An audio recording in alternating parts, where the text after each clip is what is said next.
Hey, everybody. Mark and I have over 20 years of experience as therapists and as addicts in long-term successful recovery.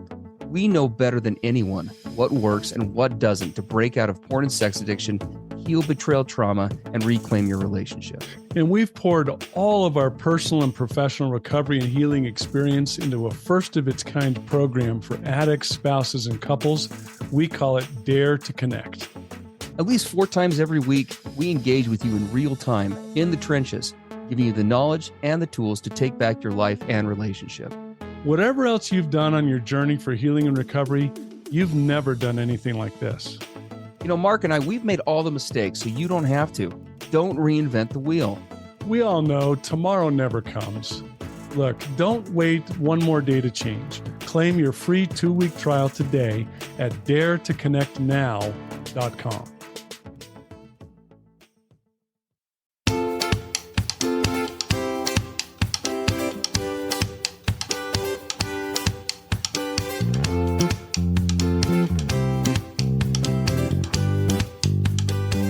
Hey, everybody. I'm Steve Moore. And I'm Mark Castleman. We know the pain and heartbreak of porn and sex addiction. And we know the triumph of breaking completely free. Every day, we help our clients find hope and healing. Join us in the fight to take back your life, your marriage, and be stronger than ever. This is the PBSC Squared podcast.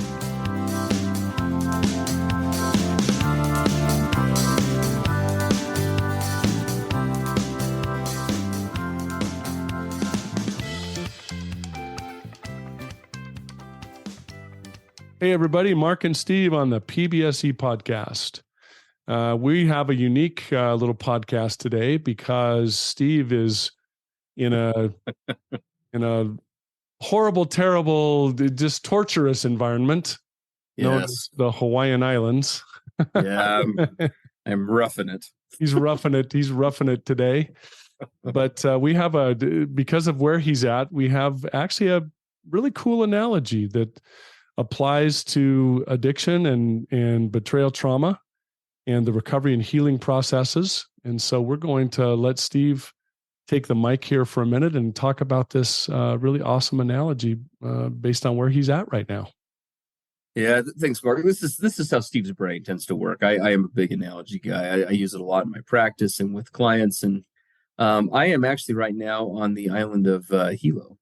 In the Hawaiian Islands. And for those who don't know, it's one of the lesser known islands in the Hawaiian chain, especially for tourists. But one of the really cool features on Hilo is it's one of, if not the only, I can't remember which, it's one of, if not the only visibly active lava volcanic areas in the islands currently. And so, for example, like we were at Volcanoes National Park just yesterday. We're staying just outside it right now. We're going back today with a guide, which I'll talk about in a second.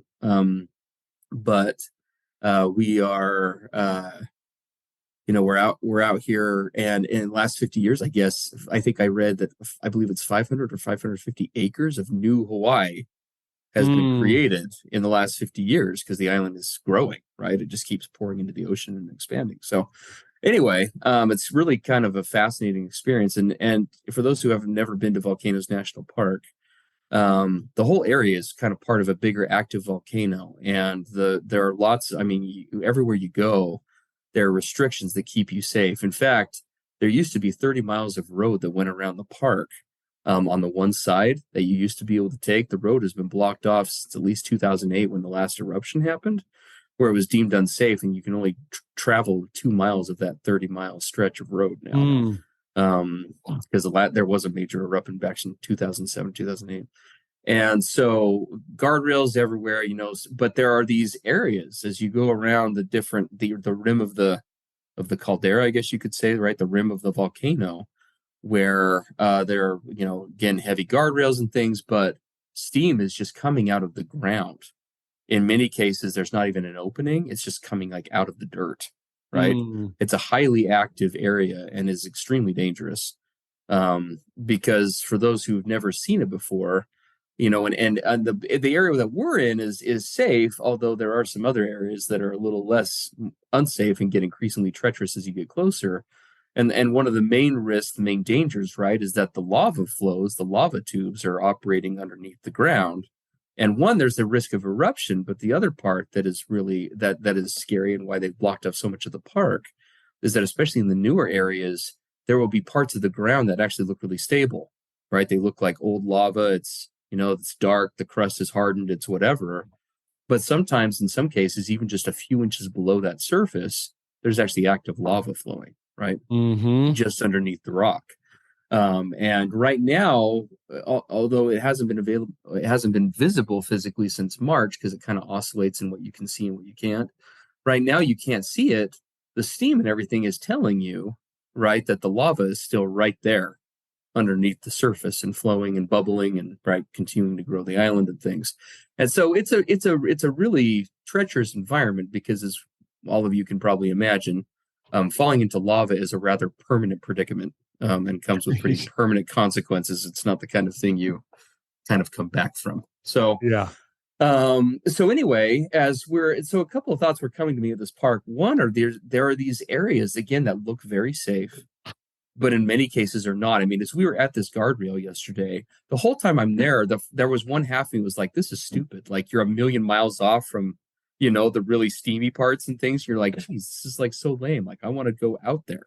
Mm-hmm. Right. But the reality is there are probably 50 places between me and the spot I want to go, where if I wasn't careful, I could literally fall through the crust into whatever's going on under the surface. Right. Like this is not a national park that you want to like mess with. And so again, very scary, but a lot of the areas seem safer than they are. And without the proper guides and without the proper supports, you can really get in trouble here really, really quick. And I was just like, you know what? When it comes to addiction and trauma, there are some really cool parallels that we can draw here. So we just wanted to talk about that a little bit today. Yeah. So. Yeah. And I like that. How do we walk out onto the thin crust in addiction and trauma prematurely or not knowing? Or oh my gosh, kind of, I don't know, maybe even being a little arrogant in that we do know what we're doing or whatever it is. And that there's that thin crust that is covering all of that toxic, superheated lava that's right underneath of it. And we're not aware. Yes. And we end up cracking through and plunging into all of this toxic stuff and addiction and trauma in our relationships. And it's all because we didn't have our feet on a solid path. We didn't have a guide to show us where those solid places are.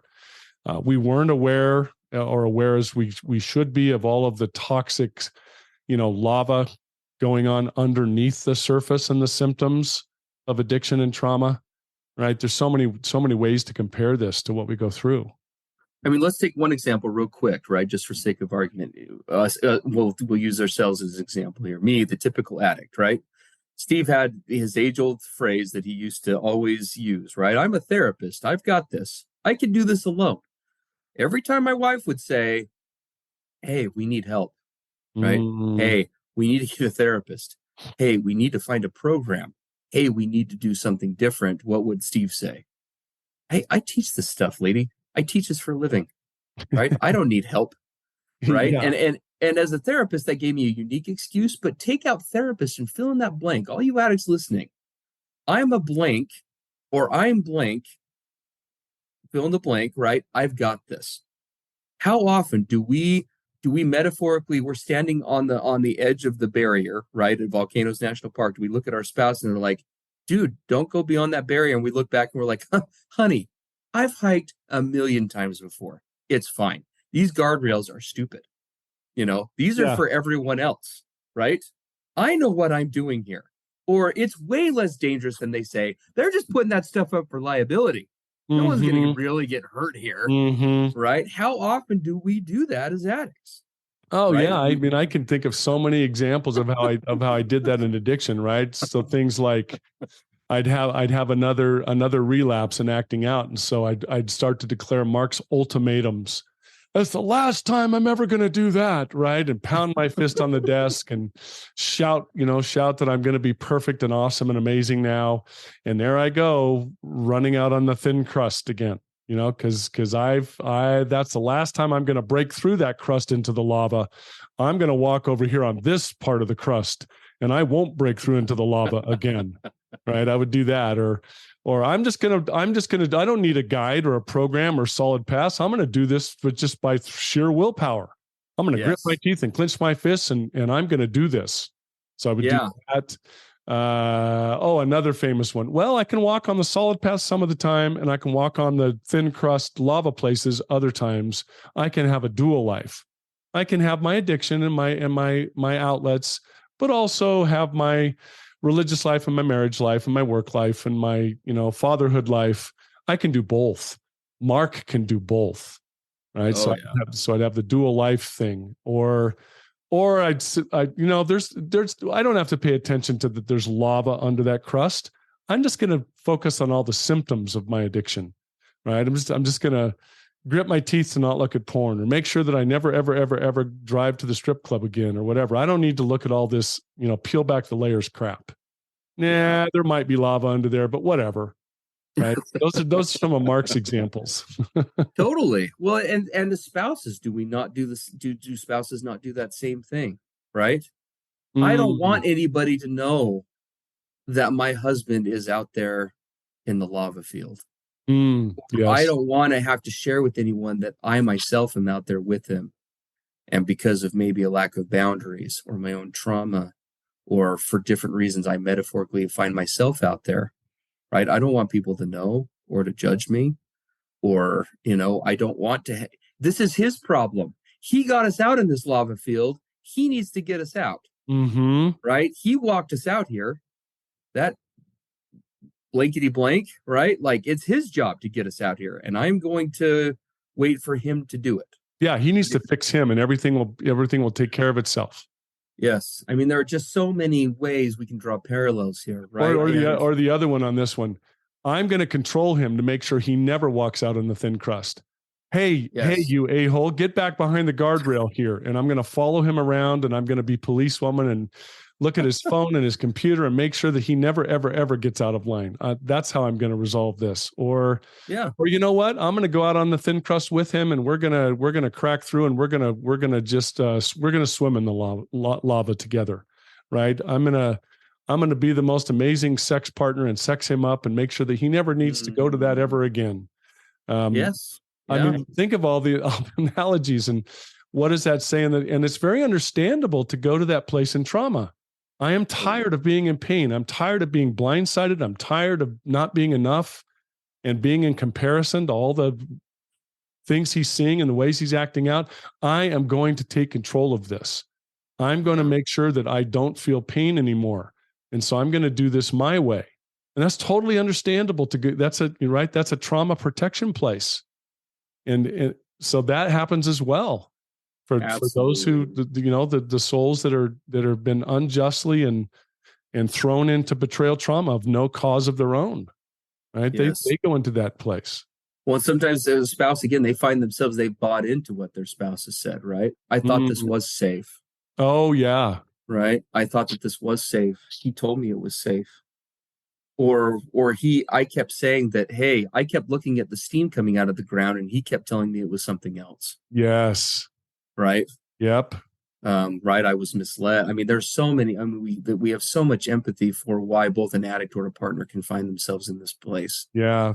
But here's the main point of the message today. My wife and I, we've hired a guide, an unofficial guide, to take us to parts of the park that are normally not accessible to the public.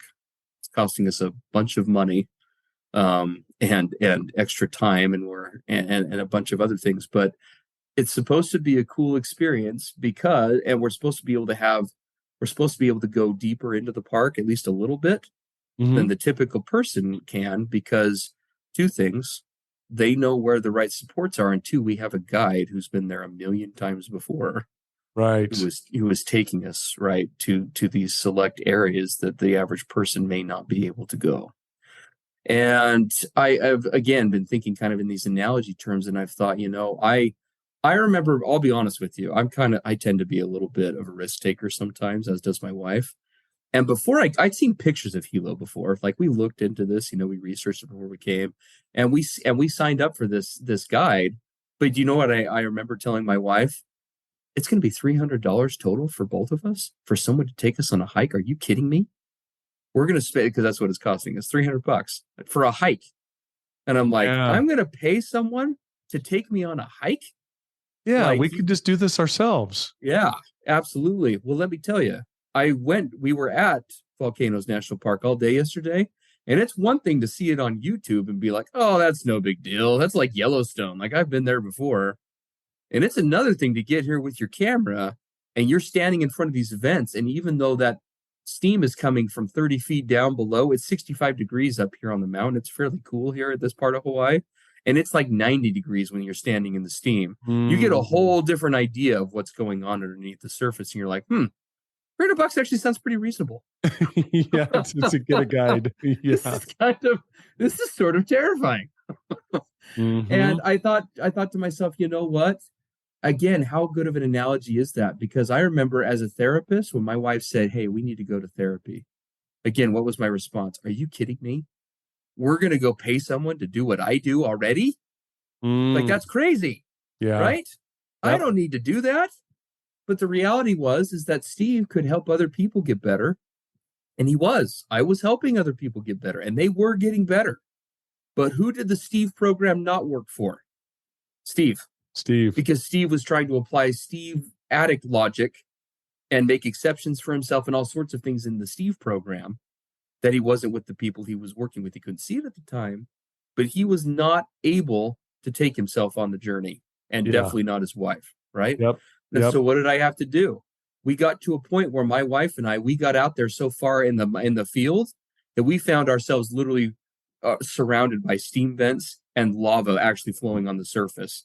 And my wife said, we have two options here. I'm either calling a helicopter and I'm bailing on you, or we get a guide. Right. Like, then that's what she metaphorically said. Like, it's one or the other. You got to choose, but I am not going any further into this with you. This is way beyond what we are capable to handle. And that to me is a cool analogy in my brain, right? It's like we're clear out there in the caldera and she's looking at me and she's like, yeah, I'm either airlifting out of here, or we're going to call in a professional, but I am not taking one more step with you into this nonsense. Yeah. She finally put her foot down and said, we're not doing it your way anymore. We are way out on a limb here. Right. And so we did. We got into therapy. We found hope and healing. Mark followed a similar pattern with getting support in place. And then what did we do? Mark and I decided that we wanted to help guys and spouses not get stuck out in the lava field like we did, and like we've seen so many. Yeah. And so here we are on this podcast trying to do that with you. And here we are having created a program, a support system that's unique, unlike anything else. We run our own therapy clinics, but our Dare to Connect program, which has been up and running now for a little over a couple of years, is thriving and growing and is unlike anything you've ever done. If you find yourself stuck out in the lava field, or if you and your spouse are looking over that, please do not buy into the notion that those guardrails are not meant for you. Please do not look at the signs that say it could cause real long-term harm and say, well, it'll be different for us. Do not take the path that Mark and I and so many other people have done. There are help systems, guides, and supports out there that were not available even when Mark and I went through this. Dare to Connect is a program, for example. It's one of a kind. It's a living, breathing program with curriculum and material designed for the people who are in it in real time. We tailor the curriculum week to week based on who is there, the questions that people have, the needs of the people involved in it. Just like we do with our, whether it's Dare to Connect, which we would love to have you come try. We have a 2-week trial there at daretoconnectnow.com. You can sign up for that. Or whether it's finding a therapist, getting into a 12-step support system, a combination of all the above, which we would heavily recommend. Although we will hands down tell you that the Dare to Connect piece is the most cost-effective bang for your buck option. Please get additional supports online. Please don't try to navigate this alone. Yeah, because it's just so easy. Like you said, you're looking at out at the lava field, saying, I can go navigate that hike for us. Why do we need this guide dude? These barriers aren't for me. No, these aren't for me. And I think of ways that I messed up on that, and that I see people who have done a lot of stuff before they come to us to D2C or in therapy. Things like, boy, what do we hear all the time? We did our own disclosure. Oh my gosh. So I just had one of those last week. Premature disclosure happens, and it's just a giant mess when that takes place. Or we tried to tackle critical conversations without the right skill sets or the right principles, and we should have never tried to talk about that stuff that was so toxic and so difficult. Honey, I have no shame resolution skills and no capacity to handle your pain. But I want to sit down for 3 hours and I want you to just give it to me raw. Do you see unload on me, even though I have no ability to deal with it or to handle it. Yeah. The path of good intentions, right? That we have all taken so many times. I always focused on the symptoms of addiction, right? All the various ways I was acting out, but I wasn't willing to peel back the layers to look at the lava that was under that crust of addiction. Right. So symptom treating constantly, white knuckling it, using sheer willpower, doing it my way. I've got this. Just all of the ways that we really go out on those lava fields of addiction, recovery, and betrayal trauma healing. And we don't belong out there. We really need people who can guide us. People can get us on a sure, solid path. And I violated that for decades.